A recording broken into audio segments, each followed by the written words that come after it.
Welcome back. I'm still on with this ISS stuff right now. So yeah, it's the ISS. Just squelch up the radio a little bit. So yeah, we've got the ISS coming through with the slow scan television. So right now I'm using the SSTV scanning software. So welcome to the stream. I'm doing this live just to give you the real-time reception from the space station as it passes over ahead. So yeah, I'll be tracking it using the usual software, which I had a bit of an issue with on the last pass. This is a much better pass. We've got a better elevation. We've got 57 degrees as it comes over. So hopefully I've managed to solve the problem. Well, I know I have. I can see the red box flashing.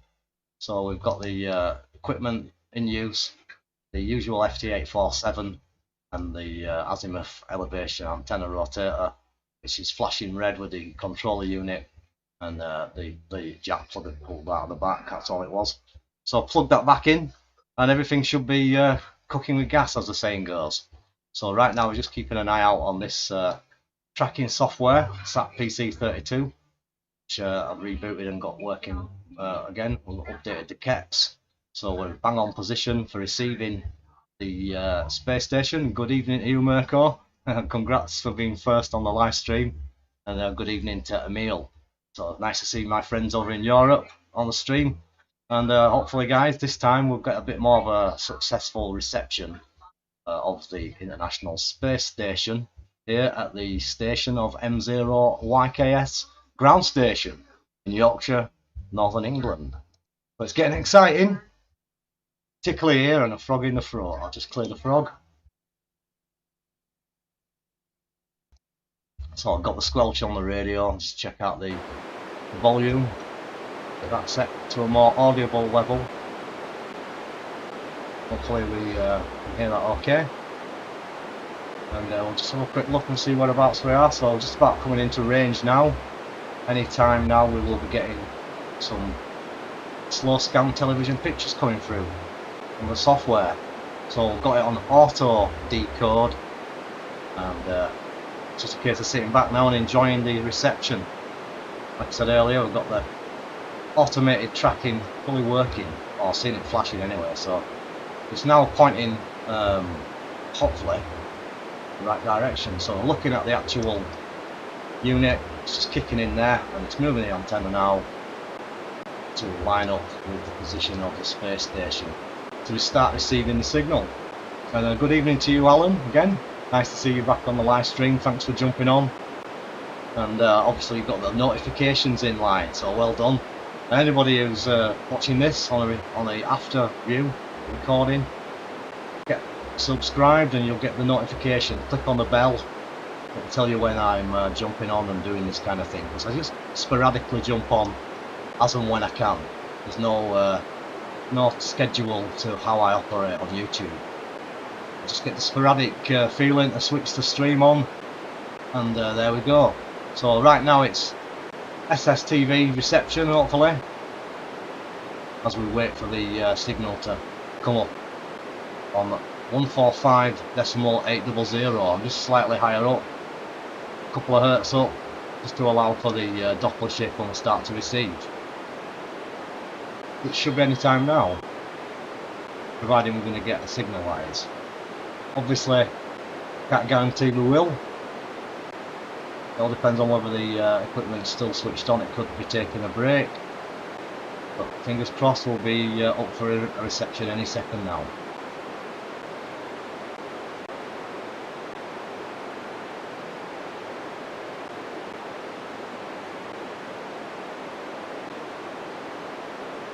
So don't forget, you don't need fancy equipment for this, just a receiver to work on 145.800 FM. Wide band's better reception, and obviously computer, or depending on the Android phone actually, Decode SSTV. I prefer to use the computer with the SSTV program, which at the moment I'm not getting a sausage. So still plenty of time for a transmission as the space station comes up at 24 degrees position now. in the sky at 242 azimuth and 27 elevation. So still climbing high. We haven't got the peak yet, so no need to fret just yet. But generally we do hear a signal by now, so it's possible that transmissions have ended for now for today's efforts.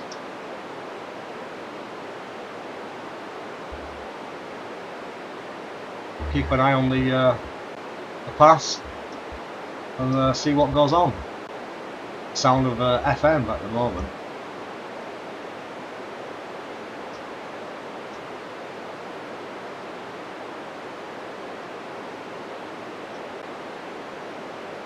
So yeah, I'm not sure what the actual scheduled time is between the transmissions, whether or not it was just a certain period of time during the day and it'll resume again, but at the minute it's looking like we're getting 0 on that.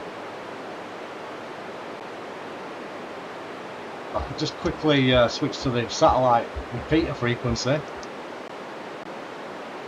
just see whether we've got any reception on that, which again, nothing. We'll go back to the SSTV frequency.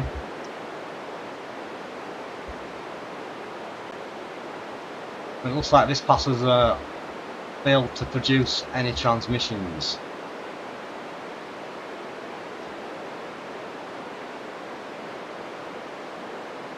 Not to worry guys, it's always worth checking, the fun of the hobby. A little bit disappointing of course.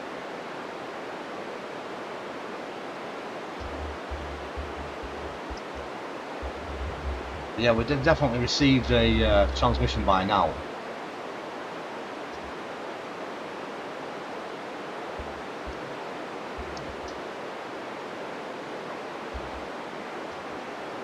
All received there, Thomas. Nice to see you in there from Wales.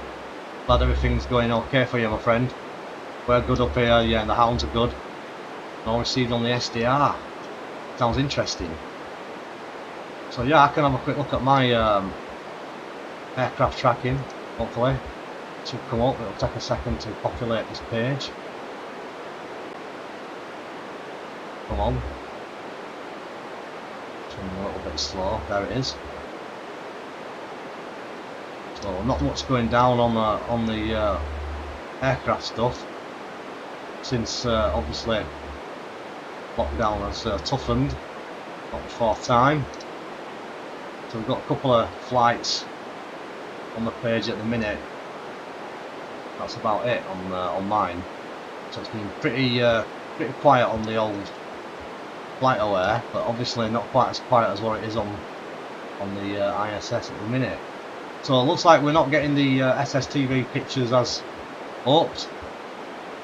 Definitely going out of range on that one, so we may as well squelch back up. I don't think we're going to definitely get out on that one. What are you saying? What can I advise you on OK SDR aircraft? Excuse me. Well, I'm no fountain of knowledge on this one, other than the fact that I run the Raspberry Pi unit with the flight aware dongle, which is obviously USB connected, and that has a 1090 homemade Kokan antenna, and that's up on the mast about 30 feet. And this particular tracking software gives you the real-time position of aircraft. Also, they pick up a position from your ground station, which confirms their position, ADSB. And yeah, it's good stuff, and you normally pay for this particular tracking program, but if you've got the setup inline working correctly online and giving the signal reports back to the aircraft, you get the free membership, so it's worth having. So I could show you a little bit more on a page. We've got all the data, all the statistics that pop up, all the different aircraft and signals that's been received throughout the day, and it tracks it on graphs and stuff. That's pretty interesting, but I won't bother pop that up because that's a little bit tricky to just get on my screen at the minute. But there's another aircraft popped into range there, as you can see. So that's an Irish, I think. And we've got looks like an African aircraft possibly, and a British aircraft getting received. So you don't always actually see the aircraft. Sometimes you get the signal before you see the actual position of the aircraft. Let's make the screen a little bit bigger. And we'll just zoom out fractionally. See what we can see. So the range that I've got generally is about 200 miles. Those rings go to 250. I get anything within the 200-mile radius. Some areas a little bit better than others. I've got a good path to the west and to the south. Not bad to the east. Slightly to the northeast, a little bit obscured by the Pennines. So not much going on other than what you can see on the screen. So at the moment we're just seeing that one aircraft, but obviously we're receiving signals a little bit further afield from the other one there. So yeah, no reception for you either. Well, no, you won't get any reception if I'm not getting it. You're not going to get it. It's just the way it goes, I'm afraid. These antennas don't usually miss when they're pointing in the right direction, and today we definitely had it on the right direction. So we just didn't manage to pick up the signals because there were no signals from the ISS. So possibly it was just a scheduled short burst of transmissions. Did actually catch half of one on the previous pass, but it's all good because got the evening meal coming up in about 5 minutes. So I just thought I'd jump on and see what was going on in the world of space and satellites. And the next particular pass coming up now is XW2C, which is probably just about out of range. And then after that, we've got a weather path from NOAA 15 coming up. So I could have a look at that one, but that's something I'll do offline. I'm going to be eating my evening meal. So yeah, great to you guys jump on. Sorry that obviously we haven't managed to pick up what we aimed to pick up, which obviously was slow scan television. But we can't win them all, as it were. At least I know my rotating system's fully operational and working properly again. So on that note, guys, I'll say good night and 73, and thanks very much indeed for jumping on the stream and joining. Hopefully a better pass next time, and we'll see what we can pick up. So we'll see you later, guys, and keep an eye on the notifications for the sporadic, mysterious streams from Yorkshire, from M0YKS, live in the shack. Got nothing better to do during lockdown, so just keeping you guys entertained a little bit. Hope you're enjoying it. Hope it's not getting on your nerves too much, and keeping me entertained also. So works both ways, and hopefully we'll get through this pandemic together, get through the other side, look for the light in the tunnel, as it were. And good evening to Albert there. So yeah, we've just been trying to get the ISS, SSTV, VHF, but right now it's evening meal time for me, so I'm going to have to wish you all good night for now. Stay safe and keep checking the videos out. I'll be doing plenty more, don't worry about that. So that's it for now. My belly's rumbling. It's time to get out of here. Catch you later. Stay safe. Thanks very much.